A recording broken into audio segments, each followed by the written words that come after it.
Hello, and welcome to Let's Talk Politics from the Penn Political Review at the University of Pennsylvania, a podcast where we bring experts on various topics from campus to talk about current events. We're here with Avery Goldstein, David M. Knott Professor of Global Politics and International Relations in the Political Science Department. His research focuses on international relations, security studies, and Chinese politics. Is there anything else the audience should know? Not really. That sounds like a pretty good description of what I do. My name is Haven Lerner, And my name is Michelle Shen. and welcome to Let's Talk Politics Season 3. And let's get started. So, it seems the roots of the current protests in Hong Kong can be traced back to its unusual colonial history. Could you take us back to the point when Hong Kong was ceded from China? Right. Actually, it was ceded in pieces. Began with the first of the Opium Wars between China and Britain. And in each of those conflicts that took place, China was losing side, the Chinese dynasty, the Qing dynasty, the last imperial dynasty. And China had to cede bits and pieces of territory that eventually comprised what is today's Hong Kong. And it was a British crown colony, these three pieces put together, more than three pieces actually. And it was a British colony up until the end of the 20th century. But in the 1980s, China's leader Deng Xiaoping and Margaret Thatcher, who was British Prime Minister, looked ahead and realized one of the pieces of territory that had been given to China was not given permanently, but had a lease that would run out at the end of the 20th century. And without that piece, the colony would not have been viable. And so they realized we have to figure out some solution. And the Chinese insisted, and Margaret Thatcher agreed that the only real solution was to give it all back to China, to reverse what had happened in the course of China's colonial experience, or rather its defeat in the wars, and then giving this bit of territory to the British as a British colony. So it's fairly well known that mainland China eventually developed into a communist security state with freedoms limited.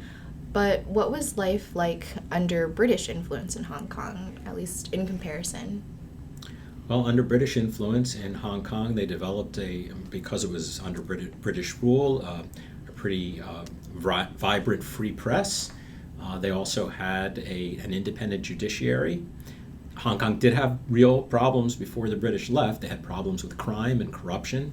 They cleaned up. They had a commission created that cracked down on corruption in the colony of Hong Kong. But they didn't have democracy. They didn't have elections. It was run by Britain as a colony and with appointed officials. So by the time Britain is going to leave and hand this back to China, the British were beginning to talk about introducing electoral reforms and democratic reforms in Hong Kong, but it hadn't really yet happened. And so for some in China, they viewed this as, well, now that the British are leaving, they're creating a problem for us because they're raising the expectation in Hong Kong about a more democratic Hong Kong. In order to head off some of those problems, maybe this will be one of your questions, the Chinese Communist Party, which runs a one-party dictatorship in the People's Republic, had agreed that Hong Kong would be given this special status. This special autonomous region of Hong Kong would be governed by the principle of one country, two systems. One country meaning it's sovereign Chinese territory. It's under, international law says this is part of China, but that there would be two systems. They wouldn't have to embrace the political, social, economic system on the mainland that the mainland has. Interesting. So obviously you did key into the transition. So let's zero in on the year 1997 when Hong Kong goes back to China. And you mentioned one country, two systems. Could you talk a little bit more about the intricacies of that and what it involves? Right. So the intricacies really boil down to the fact that having these two systems within one country can be dicey because ultimate authority rests with Beijing. And under international law, if Beijing were to make the decision that they wanted to change what they're doing in Hong Kong, it would be very difficult as a practical matter for other countries to say, you can't do that because you promised you wouldn't do that, because they can always say, yes, but it's sovereign Chinese territory, so you can't, as outsiders, tell us what to do. The British say, no, there was a signed agreement where you promised to have one country, two systems, and that's an international treaty that you have to live by. As a practical matter, the Chinese could do things in Hong Kong, whatever they want, and they would obviously get pushback, but they probably would succeed. But in terms of the intricacies, so the judiciary in Hong Kong is much more independent and much more professionalized in the Western sense because of the British legacy than is the judiciary within China, within the rest of the People's Republic of China, where the Communist Party wields a lot of influence over the court system. Not so in Hong Kong. In terms of the press, the media, Hong Kong's got a pretty vibrant free press, multiple different news outlets, privately owned and whatnot, and they criticize the Communist Party policies on the mainland. So that's completely different from China proper.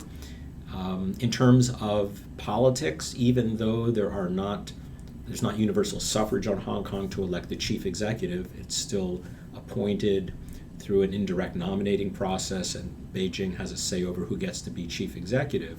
There have been expansions of the kinds of political positions that are filled through elections in Hong Kong. So it's been some progress, but not as much as people in Hong Kong would like. Their goal is universal suffrage to choose the chief executive in Hong Kong and to determine who gets nominated to run in that election.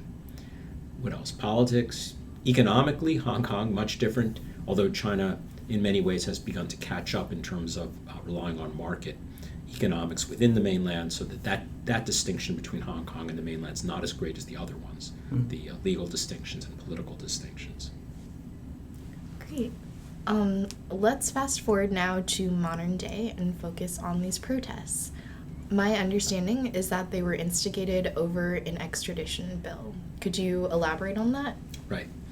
So, these latest protests are not the first protests in Hong Kong. There have been some periodically since 2000, and they tend to be triggered by particular events. Almost all of them have been measures that were taken or proposed that people in Hong Kong saw as efforts by the local authorities, perhaps working together with Beijing, to eat away at some of the autonomy of Hong Kong and its special status. In this case, it was triggered by a bill that was introduced in Hong Kong for extradition of people who were under criminal indictment outside of Hong Kong. In particular, in this case, it had to do with someone who was accused of murder, who had been in Hong Kong, but had murdered his girlfriend, I believe, in Taiwan. Whatever it was a proposed extradition bill, which on the surface sounds like, well, yeah, you extradite murderers to stand trial if they're committed a crime. But people in Hong Kong said, no, you don't understand. If you pass this bill, it will then be possible for China to extradite people they think have committed crimes in Hong Kong that we in Hong Kong don't really view as crimes, maybe political offenses, things like that, or on trumped-up charges. In order to get somebody and punish them for their political views, they'll be charged with soliciting prostitution or other criminal activity. So that was what triggered the protest. It was seen as yet another sign that the local authorities were not standing up for Hong Kong's autonomy. Triggered massive protests, but over the course of the weeks and then months in which these protests recurred, some of them have become violent. The police have pushed back, sometimes using excessive force, and the process, it developed a life of its own over the summer. And as the protests took root, the protesters' demands expanded beyond just drop the extradition bill to 4 other demands that had to do with the chief executive in Hong Kong stepping down, Carrie Lam, setting up an independent commission to look into police brutality and suppressing the protesters, freeing the protesters that had been arrested, not labeling the protests as a riot, which is how they've been characterized, and getting serious about implementing universal suffrage in the elections. So it's a pretty broad agenda, not just the extradition bill, because Carrie Lam eventually did withdraw the extradition bill, so that that's not the issue anymore. But as I said, the demonstrations have taken on a life of their own, and the political demands have expanded. And the real problem is there's nobody on the protester side to negotiate, because this is a movement without leaders. It's made up of protesters. So even if the authorities in Hong Kong said, all right, let's sit down and see if we can compromise and reach an agreement, it's not clear to whom they would speak. Interesting. So what has been the reaction to these protests by the Chinese government, and what has been the reaction of the international community? quite different. So the the reaction of the Chinese government, the Communist Party, and many people on the mainland anyway, not just the party, has been that, first of all, this is mob activity, it's engaged in violence, that they're not respecting the fact that they're part of one China, and especially for the Communist Party itself, they've said this has been stirred up by outside influences, they call it foreign backers, the so-called black hand behind the demonstrators. And implicitly, it's the argument that the United States or organizations in the United States have been stirring up trouble in Hong Kong as a way to get back at China for various things or to punish China. Outside of China, certainly most Western countries, Britain, the United States, Canada, and others, and also in Hong Kong, and not Hong Kong, and Taiwan, people have voiced support for the demonstrators, view this as something that is justifiable because, in fact, they view it as true that the mainland, the government in Beijing, was trying to nibble away at Hong Kong's autonomy and its separate political, economic, social system. So what do you think the ultimate course of action is going to be for China? It's hard to say. Nobody really knows for sure. I think it's unlikely, it's possible if things got dramatically worse in terms of the violence in Hong Kong, that China would feel it had no choice but to intervene to restore order. They probably would, almost certainly would try to rely on what's called the People's Armed Police, which is not the People's Liberation Army, but is a paramilitary force to do riot control. They would rely on those forces going into Hong Kong to restore order, essentially enforcing martial law in Hong Kong. So far, what the Communist Party prefers is try to let the Hong Kong government and the Hong Kong police restore order, hoping that over time this will fizzle out, just as the protests had fizzled out in the past. There is some indication that, the numbers are shrinking, but there may be a hardcore of violent protesters, the most extremists among the protesters, who won't stop. The ones who are less likely now to go out on the streets to protest are people who have jobs, and people who are in school, and over the summer they had free time that they don't have now. They would have to skip school to go, or even if the protests are mostly on the weekends, which they are, they may have other tasks, homework, things like that. So I think in China the hope is this will wind down to the point that it'll be easy for the police in Hong Kong to handle it. Interesting. So do you think that other countries should intervene in this conflict? It's a very sensitive question. So, as you know, the U.S. Congress has proposed, and I guess the House has passed, this Hong Kong Democracy and Freedom Act. I don't know what the exact title is.